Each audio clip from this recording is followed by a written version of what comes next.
একদম ফ্রেশ আটা, যেটাকে তোমরা ভালো করে চালনি নিয়ে চেলে নেবে। আর আমার ঘরে তো কোনো চালনি পাওয়া যাচ্ছে না, এজন্য এটার মধ্যে হয়তো বা কোনো দলা থাকতে পারে।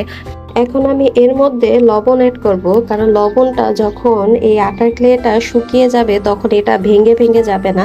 এই লবণটাই এটাকে ভালো করে পুরো জায়গা থেকে ধরে রাখবে।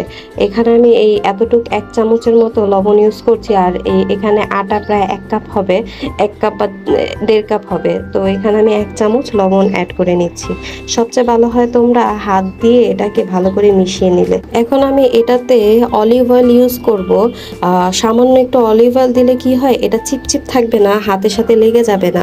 এবং ক্লে দিয়ে কিছু বানাতে হলে তখন এই অলিভ অয়েলটা বা যে কোনো তেলই হাতের সাথে লাগবে না, ভালো করে ডিজাইন করা যাবে।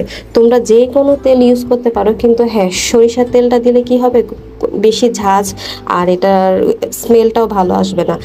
এজন্য তোমরা যে কোনো তেলই ইউজ করতে পারো, এটা তোমাদের উপর।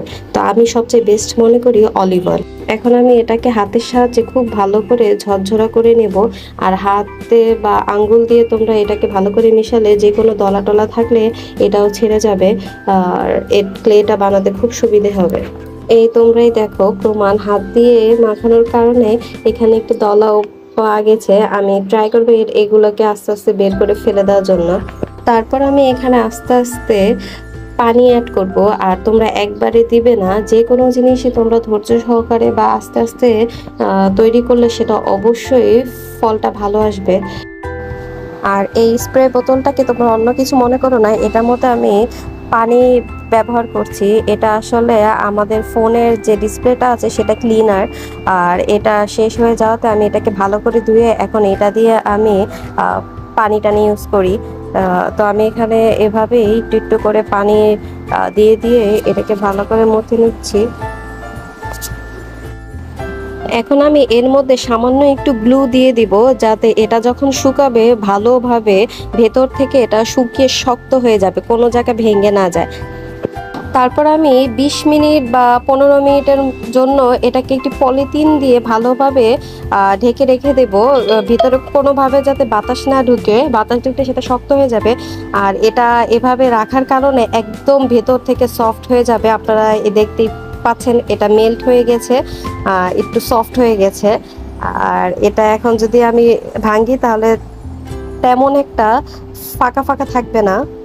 তো খুব সহজে তৈরি হয়ে গেল আমাদের আটার ক্লে। এটাকে যখন আপনারা সংরক্ষণ করবেন তখন একটি পরিষ্কার ভেজা ছাড়া যে পলিথিনগুলো আছে সেটার মধ্যে আপনারা ভালোভাবে এভাবে মুড়ে রাখবেন, যাতে কোনোভাবে ভিতরে বাতাস না থাকে। এবং এটাকে আরও ভালো রাখার জন্য এটাকে একটা বয়ামের ভেতর ভরে রাখবেন। যে আমি আমার ঘরে যে যতটুকুই ক্লে আছে আমি সবসময় এরকম একটি বড় বয়ামের মধ্যে রেখে দেই। আর তাহলে আমার এদিক সেদিক খুঁজতে হয় না। আর আমি এটার মধ্যে এখন রেখে দিব। আর এটা যদি আপনারা 15 দিন বা 20 দিনের মধ্যে ব্যবহার করে ফেলেন তাহলে ভালো, কারণ এতে অনেক সময় ফাঙ্গাস টাঙ্গাস পড়ে যাওয়ার সম্ভাবনা থাকে।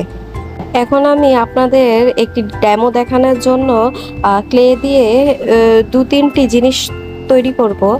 তো এখানে আমি একটি লাভ শেপের কিচেন তৈরি করে নিয়েছি, আর সাথে আমি অফ ক্যামেরায় এটা তৈরি করেছি এবং এটা পুরো একদিন লেগেছে শুকোতে।